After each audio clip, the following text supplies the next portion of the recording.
जिद्दी लोग हैं। आप आज देश भर में जाके बता रहे हो कि हमारा तेलंगाना का मॉडल है।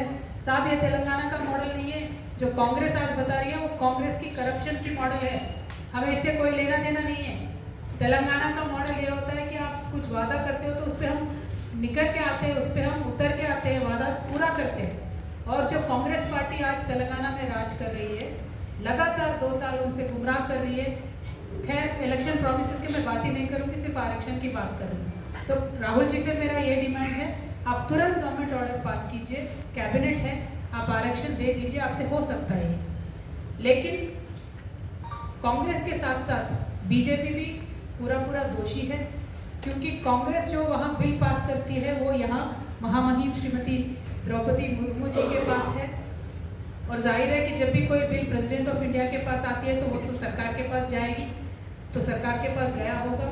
तो मेरी विनम्र विनंती है प्रधानमंत्री जी से, जो स्वयं आप ओबीसी कम्युनिटी से है, आप हमेशा कहते हैं कि मैं खुद ओबीसी हूँ, तो आज आपको ओबीसीओं का अधिकारों को सुरक्षित रखने का एक मौका मिला है। तेलंगाना प्रदेश से बिल पारित होकर महामहिम राष्ट्रपति जी के पास आया है, तो मैं प्रधानमंत्री जी से रिक्वेस्ट करती हूँ कि आप तुरंत वो बिल वापस पास करके भेज दीजिए। उसके साथ साथ जैसे तमिलनाडु का मॉडल है, 69% का जो तमिलनाडु का आरक्षण शेड्यूल 9 पे रख के जो आप प्रोटेक्ट करते हो, तेलंगाना को भी वो दर्जा दीजिए। तेलंगाना में 2.5 करोड़ ओबीसी है।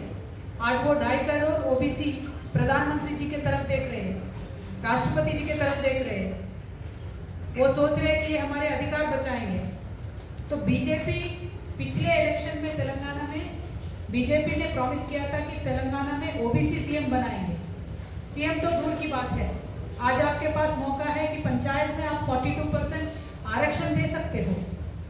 आज आप देख के आरक्षण दे के दिखाइए, तब आपको तेलंगाना जनता विश्वास करेगी।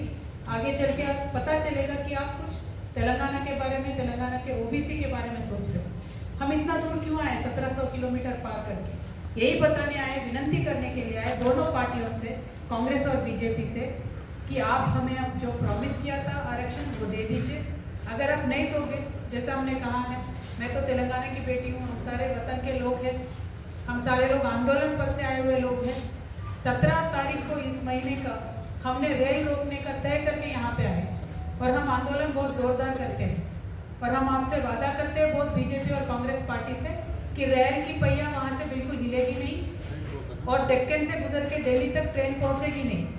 जब तक ओबीसी का आरक्षण नहीं मिलेगा तब तक हम रेल रोको करने का काम करेंगे।